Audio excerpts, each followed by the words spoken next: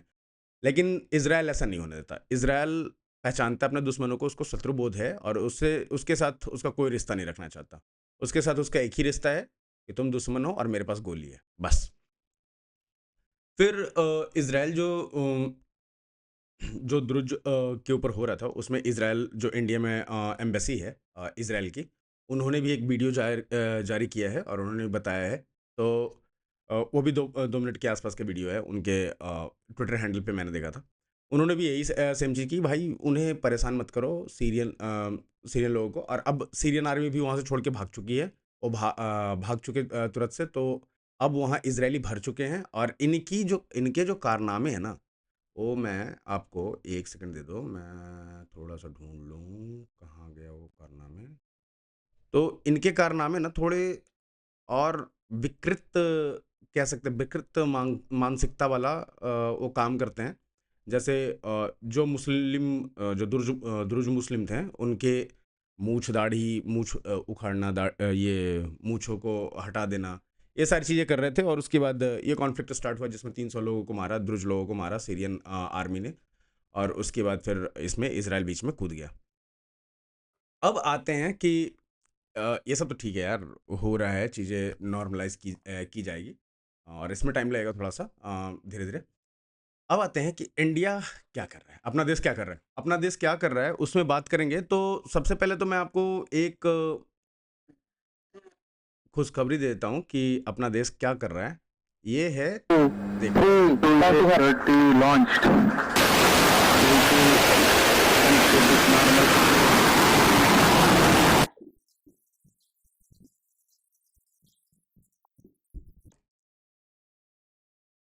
Okay. मैं एक और चीज़ दिखाता हूँ, फिर आपको समझ में आएगा कि हम क्या कह रहे हैं। ठीक है, तो कल ये एक्चुअली हमारे देश के रक्षा मंत्री जी ने ट्वीट करके बताया देश को और पूरे दुनिया को।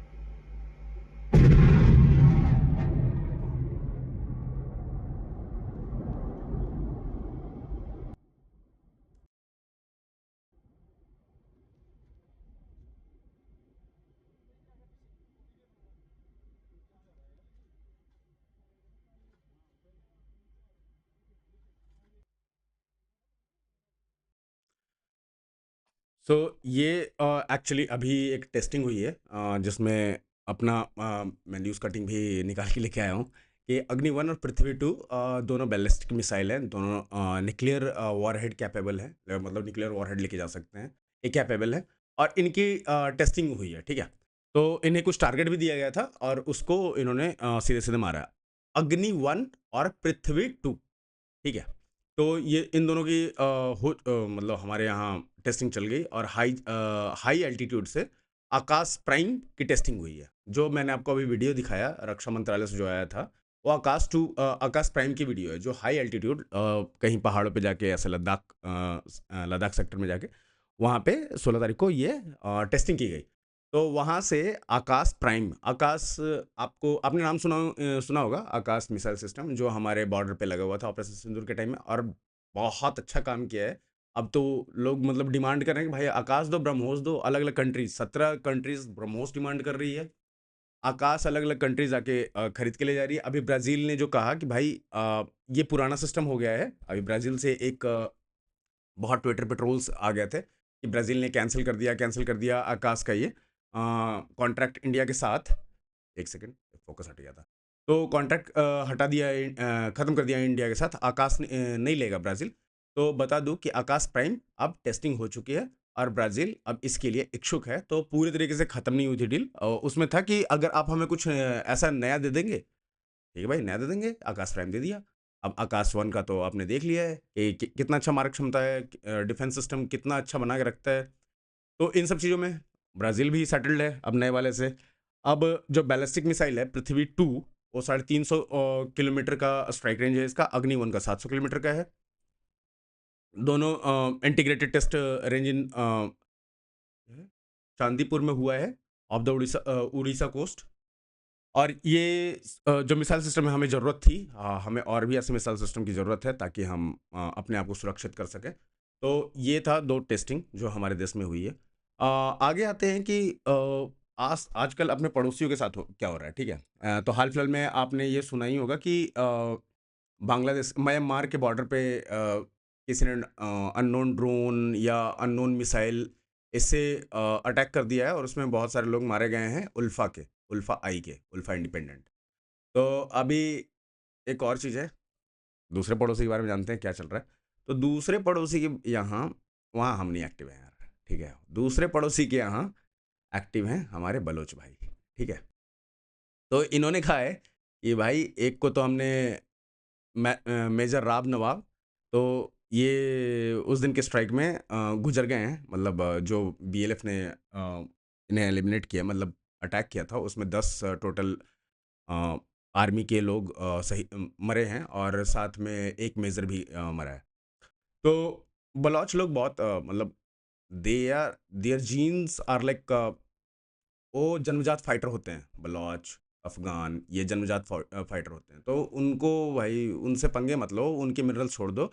इवन यहाँ तक बोला है मनोज ये बलोच लोगों ने कि भाई जो भी इन्वेस्टमेंट कर रहे हो ना पाकिस्तान में, तो प्लीज़ एक बार देख लेना कि जो पाकिस्तान आर्मी है वो बलोचिस्तान में सरेंडर करके भाग रही है, तो आप जिसके साथ डील कर रहे हो वो सही भी है या नहीं है, आपको सिक्योरिटी दे पाएगी या नहीं दे पाएगी। तो उन्होंने वर्ल्ड से ये रिक्वेस्ट किया है कि भाई आप लोग देख लो, क्योंकि बाद में फिर हम नहीं चाहते कि आप आओ यहाँ और कुछ ऐसा करो जिससे फिर से हमें लड़ना पड़े। एक और चीज़ आ रही है कि यूएस ने अभी अभी एक बॉम्ब गिराया है पाकिस्तान पे। क्या किया यूएस ने कहा है कि भाई जो टीआरएफ है जो इंडिया में ऑपरेशन सिंदूर के पहले जो पहलगाम अटैक हुआ था, पहलगाम अटैक, उसमें जिसने उसकी रिस्पॉन्सिबिलिटी ली थी उस अटैक की, वो टीआरएफ है, ठीक है। टीआरएफ एक जैसे मोहब्बत का सॉरी लश्कर तैयबा का आउटफिट है और ये पाकिस्तान में एक्टिव है। जब पहलगाम हुआ उसने जिम्मेदारी ली, उसका ट्वीट डिलीट कर दिया था, उसके बाद जो हमने किया वो देखने लायक था ही। साथ में अभी अभी अमेरिका ने कहा कि भाई हम इसे ऑर्गेनाइजेशन टेररिस्ट ऑर्गेनाइजेशन मानते हैं और ये इंडिया पे बहुत घिनौना अटैक किया है, इसने टेररिस्ट अटैक किया है आज तक के। तो अब इससे क्या हुआ कि जो लंच वगैरह चल रहे थे मुनीर, फिर लोग कूद रहे थे पाकिस्तानी कि अरे अब तो यूएस तो हमारे साथ है, तो उन लोगों की बत्ती बन गई है। और नेक्स्ट आपको एक ट्वीट दिखा देता हूँ, जॉन स्पेंसर जो एक बहुत अच्छे मतलब ये वॉर एनालिसिस करते हैं वो और दुनिया में माने हुए एनालिस्ट हैं, उनका ट्वीट दिखा देता हूँ कि वो क्या कहते हैं। ये कह रहे हैं the United States had designated the Resistance Front TRF as a foreign terrorist organisation FTO the specially designated global terrorist organisation, ठीक है। तो पहले फॉरेन टेररिस्ट ऑर्गेनाइजेशन फिर global terrorist organisation. TRF's Lashkar Taiba LT front and proxy claimed responsibility of April 22 2025 Pahalgam attack in India which killed 26 civilian, ठीक है। तो ये इन्होंने ऑपरेशन सिंदूर के टाइम पे, और ऐसा नहीं कि ऑपरेशन सिंदूर के टाइम पे इन्होंने बहुत बड़ा एक तारीफ कर दी, तो इसलिए हम बोल रहे हैं भाई ये जिस समय एयर स्ट्राइक हुआ था ना उस समय इन्होंने ही मतलब ये जो एनालिस्ट हैं इन लोगों ने ही कहा था कि ऐसा इंडिया ने कुछ नहीं किया। तो ऐसा नहीं कि मतलब भक्ति में लगे हैं कोई।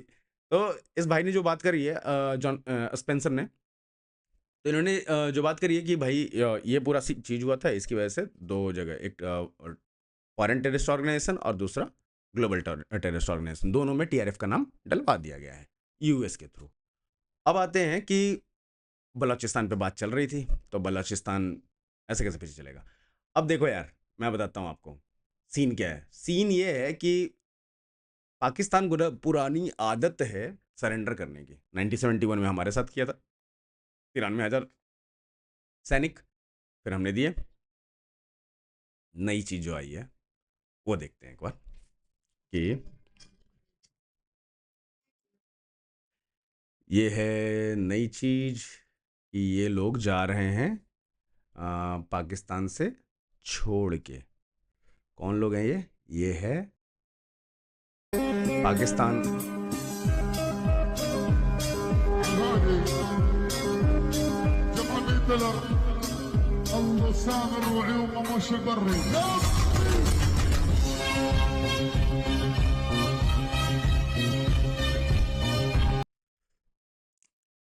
तो ये गए थे बलूचिस्तान में लड़ाई करने, बलूचिस्तान खड़े हुए सामने, इन्होंने हाथ जोड़े, हथियार डाले, बोले भाई हम नहीं लड़ना चाहते हैं। बलूचों ने कहा ठीक है, हमारा एक पुराना देश है, पुराना कल्चर है, हमारा एक सभ्यता है, तो हम निहत्थों पे वार नहीं करते।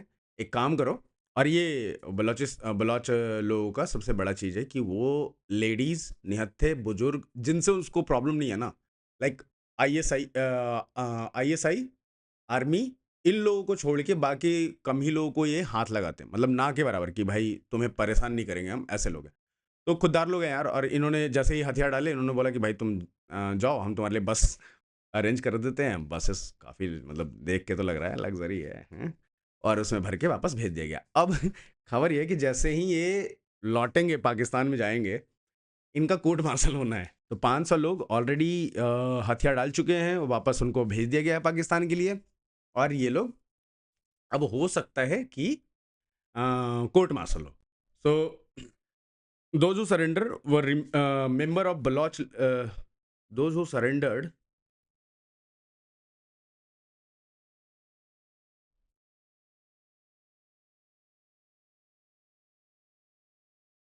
एक सेकेंड, मेरे सिस्टम में कुछ इशू आ गया है।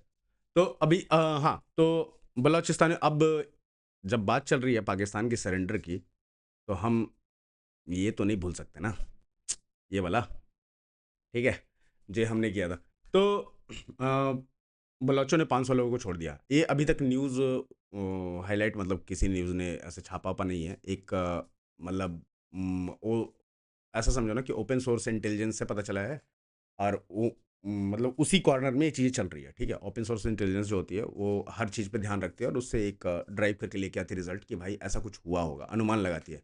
तो अभी ओपन सोर्स तक ही है, इसका कोई न्यूज़ नहीं आया है, तो इसीलिए अभी तक हंगामा नहीं हुआ। अगर ये न्यूज़ आ गया मीडिया में तो फिर भाई हल्का है, उसके बाद पाकिस्तान को तो रोने लायक नहीं छोड़ेंगे ये लोग। कोई भी, ये लोग क्या, कोई भी। अच्छा यार, एक और चीज़ है कि आपको मैं एक फ़ोटो दिखाता हूँ, ये फ़ोटो देख लो आप पहले। ये स्ट्राइकर यूएस का, ये इंडिया इसको टेस्ट कर रहा था कि हमारे सारे टेरियन में चलने लायक है भी क्या नहीं, और ये बहुत जगहों पे फेल हो गई है और इंडिया ने इसे रिजेक्ट कर दिया है।